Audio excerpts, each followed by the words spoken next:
아는 기자 사회부 강보인 기자 나와 있습니다. 잘 상상이 안 갑니다. 현직 대통령의 체포라는 게 내일 대통령 체포 절차는 어떻게 되는 거예요? 네, 경호처의 1, 2, 3차 저지선을 체포팀이 뚫어내고 대통령 관저까지 진출에 성공하면 공수처의 검사가 윤석열 대통령과 대면하게 될 텐데요. 일단 법원이 발부한 체포영장을 제시하고 영장 사본을 건넬 겁니다. 윤 대통령의 신병 확보 절차에 들어가는 건데요. 결국 경찰이 경호처의 체포팀 저지 시도를 무력화하고 공수처 검사와 수사관을 대통령 관저까지 진입시킬 수 있느냐가 관건입니다. 관저에 진입을 했어요. 그런데 대통령이 체포영장 집행에 불응하면 물리력 행사도 가능한 겁니까? 네, 현직 대통령인 만큼 곧바로 완력으로 제압할 가능성은 낮고요. 만약 윤 대통령이 불법적인 체포영장이라는 이유로 체포에 응하지 않으면 공수처 검사가 윤 대통령을 상대로 영장 집행에 응하라고 1차적으로는 구두 설득에 나설 것 같습니다.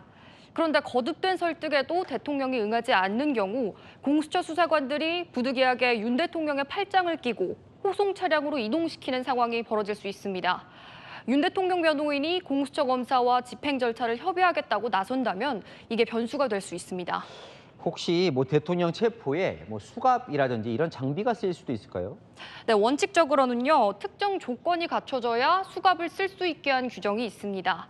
공수처 지침을 보면요, 체포영장 집행 시 도주, 자해, 폭행, 난동 방지를 위해 상당한 이유가 있을 때 사용할 수 있다고 하고 있는데요. 하지만 필요한 최소한의 범위에서 사용할 수 있다는 조건이 달려 있습니다. 최근 공수처장은 대통령에 대한 예의를 지키겠다고 언급한 적도 있는데요.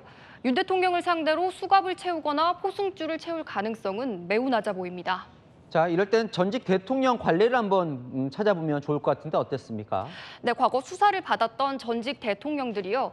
노태우, 노무현, 이명박, 박근혜 전 대통령들은 검찰에 출석하거나 조사에 응했는데요. 전두환 전 대통령은 소환 조사에 불응하다 구속영장까지 발부됐고 고향인 함천에서 검찰 수사관들이 팔짱을 낀 채 검찰로 호송을 하기도 했습니다. 하지만 모두 수사 당시 전직 대통령 신분이었고 현직 대통령 체포 시도는 이번이 처음인 만큼 공수처도 체포와 호송 절차를 두고 과거 여러 사례를 검토한 걸로 전해집니다. 자, 이 체포되는 모습이 언론사 카메라 등에 이렇게 포착이 될 가능성도 있습니까? 공수처가 대통령에 대한 예의를 말한 만큼 체포된 모습을 노출시키는 건 최대한 자제할 전망입니다. 관저 건물 바로 앞에서 윤 대통령을 호송차에 태울 가능성도 나옵니다. 관저 방향을 찍는 언론사 카메라 각도를 보면 3차 저지선 근처까지는 보이지만 관저 부근은 잘 보이지 않습니다. 또 체포 시도 과정이 생중계되는 만큼 윤석열 대통령 측의 호송차 동선 등도 실시간으로 노출될 수 있는데요. 호송차 탑승 위치부터 호송 과정에 경호처 직원이 동행할지 등도 현재로선 모두 미정이고요.